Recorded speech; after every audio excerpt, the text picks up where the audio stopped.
ഇന്ന് നമ്മൾ ഈ ഒരു സമയത്ത് നിൽക്കുമ്പോൾ നമ്മളെ സംബന്ധിച്ചിടത്തോളം ആ ഒരു കാലഘട്ടമായിരുന്നു ഏറ്റവും നല്ലത് എന്നുള്ളത് നമുക്ക് ഓരോരുത്തർക്കും തോന്നുകയാണ്. ആ ഒരു വിദ്യാർത്ഥി കാലഘട്ടമായിരുന്നു, അല്ലെങ്കിൽ ചെറിയ മക്കളായിട്ടുള്ള ആ ഒരു സമയമായിരുന്നു നമ്മളെ സംബന്ധിച്ചിടത്തോളം ഏറ്റവും നല്ലൊരു കാലഘട്ടം. നേരത്തെ പറഞ്ഞ പോലെ ഒന്നും ചിന്തിക്കാതെ ഓടിച്ചാടി നടന്നുകൊണ്ട് അമ്മയുടെയോ അച്ഛൻ്റെയോ കയ്യിൽ പിടിച്ച് തൂങ്ങിക്കൊണ്ട് നടന്നിരുന്ന കാലഘട്ടം. ഇന്ന് നമുക്ക് ടെൻഷനാണ്, എല്ലാ കാര്യത്തിലും ടെൻഷനാണ്.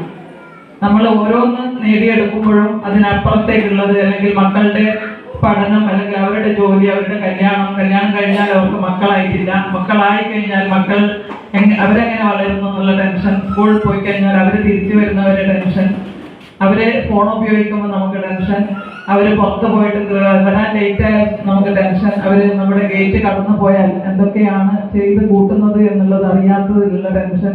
അങ്ങനെയുള്ള ഒരു ടെൻഷൻ നിറഞ്ഞ ഒരു കാലഘട്ടത്തിലാണ് ഞാനും നിങ്ങളൊക്കെ ജീവിക്കുന്നത്. പണ്ട് നമ്മൾ സ്കൂളിൽ പഠിക്കുന്ന സമയത്ത് ആ ഒരു സമയത്ത് ഒരു ആണും പെണ്ണും തമ്മിൽ ഉള്ള ഒരു സൗഹൃദം എന്ന് പറഞ്ഞാൽ അതിനൊരു സത്യസന്ധത ഉണ്ടായിരുന്നു. പക്ഷെ ഇന്ന് ആ ഒരു സത്യസന്ധതയില്ല.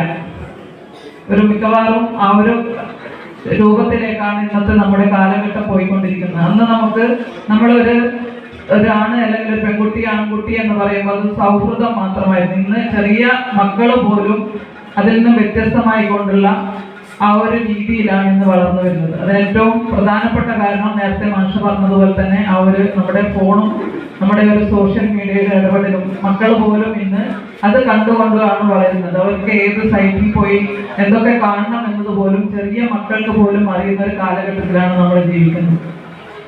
ഞാൻ കൂടുതലായിട്ടൊന്നും പറയുന്നില്ല, ഞാൻ പറഞ്ഞു തരേണ്ട ആവശ്യമില്ല. എന്നെക്കാളും അറിയുന്ന ആൾക്കാരാണ് എൻ്റെ വേദിയിലിരിക്കുന്ന ഗുരുക്കളും അതേപോലെ എൻ്റെ മുന്നിലിരിക്കുന്ന നിങ്ങൾ ഓരോരുത്തരും.